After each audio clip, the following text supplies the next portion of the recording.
मी एका पक्षाच्या नेत्याला बोललो, मात्र मराठ्यांचे नेते बोलायला लागले. मनोज जरांगे पाटील, तब्येत चांगली आहे. 1-2 दिवस हॉस्पिटलमधून सुट्टी नसल्याने समाजात जाऊन पुढची दिशा ठरवणार आहे. मराठा समाजाने अफवांवर विश्वास ठेवू नये. सरकारला मेल करणे गरजेचे आहे. महाराष्ट्रातील दडपशाही थांबवा, याबाबत सर्वांनी मेल करा. परीक्षांमुळे आणि लग्नांमुळे रास्ता रोको थांबवले आहेत. मी एका पक्षाच्या नेत्याला बोललो, मात्र मराठ्यांचे नेते बोलायला लागले. नेता महत्त्वाचे की समाज महत्त्वाचे हे बघितले पाहिजे. सरकार काय षडयंत्र रचत आहे. महाराष्ट्रात सभा सुरू आहेत. चांगली गोष्ट आहे. मोदी यांना मराठा समाजाला आरक्षण द्या म्हणून सांगता येईल.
देखो नाम रखे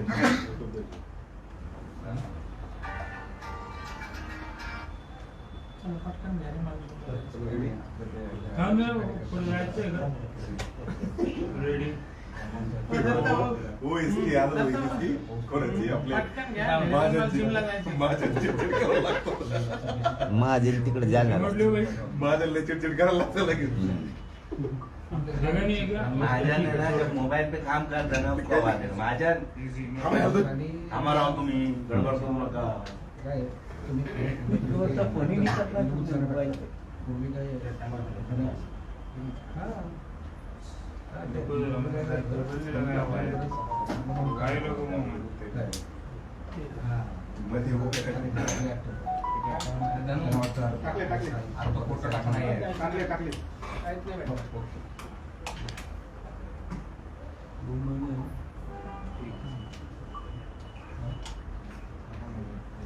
सबका धन्यवाद.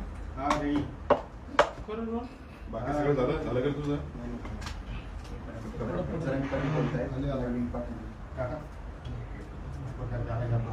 हॅलो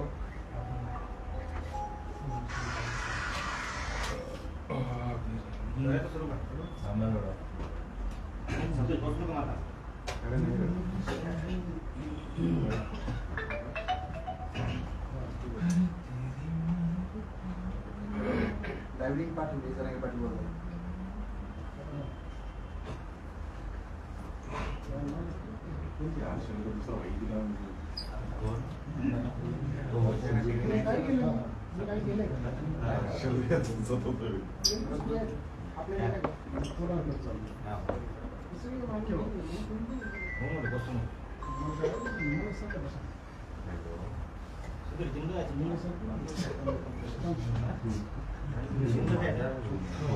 चलो ले लो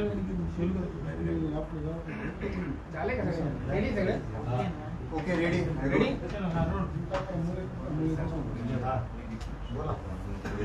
रोल रेडी रोल चला पाटील, आजचा तुमचा उपचाराचा 3रा दिवस आहे. तब्येत कशी आहे आणि पुढची भूमिका काय असणार? तब्येत चांगली आहे. पुढची भूमिका आणखीन 1-2 दिवस मला वाटतं सुट्टीच नाही आणखी. हॉस्पिटलमधून. त्यामुळे पुढची भूमिका आणखीन ठरवली नाही.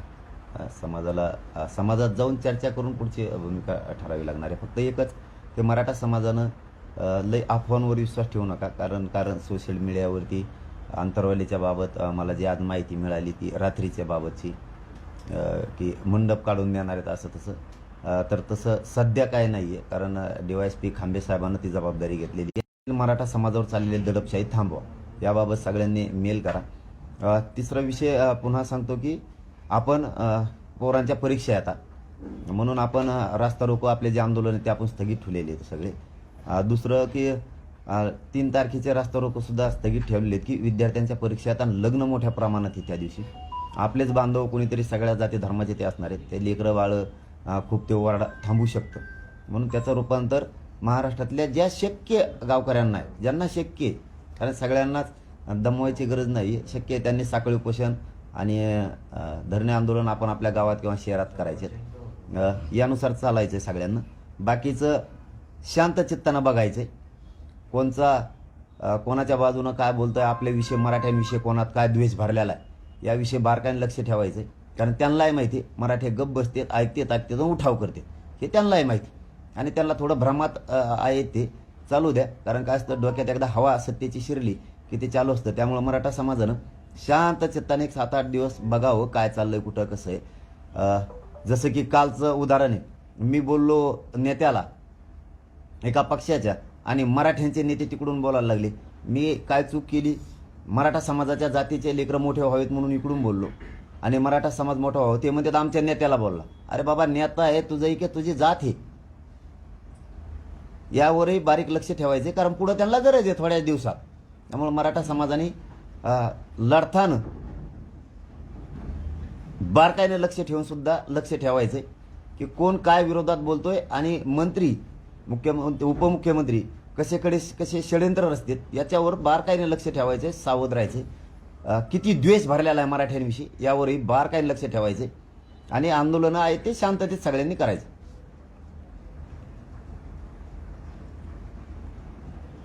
नरेंद्र मोदीची सभा सुरू होते थोड्याच वेळात. मोदी साहेब महाराष्ट्रात आले, त्यांची सभा थोड्याच वेळात सुरू होती. चांगली गोष्ट आहे ना. का सांगतील मराठा आरक्षणाबद्दल द्या म्हणून सगळ्या सोयऱ्यांची अंमलबजावणी त्यांना सांगतीलच. आता आम्ही तर विद्यार्थ्यांसाठी सगळेच आंदोलनं हे 4 दिवसापासूनच 5 दिवसापासूनच स्थगित ठेवलेले. ते विद्यार्थी आहेत, सामाजिक कार्यक्रम आहेत काही. आमची लढाई हटलेली नाही, लढाई सुरू आहे. बघतोय आम्ही सुद्धा कोण किती द्वेषानं भरलेला आहे मराठाविषयी ते मराठा समाज बघतोय.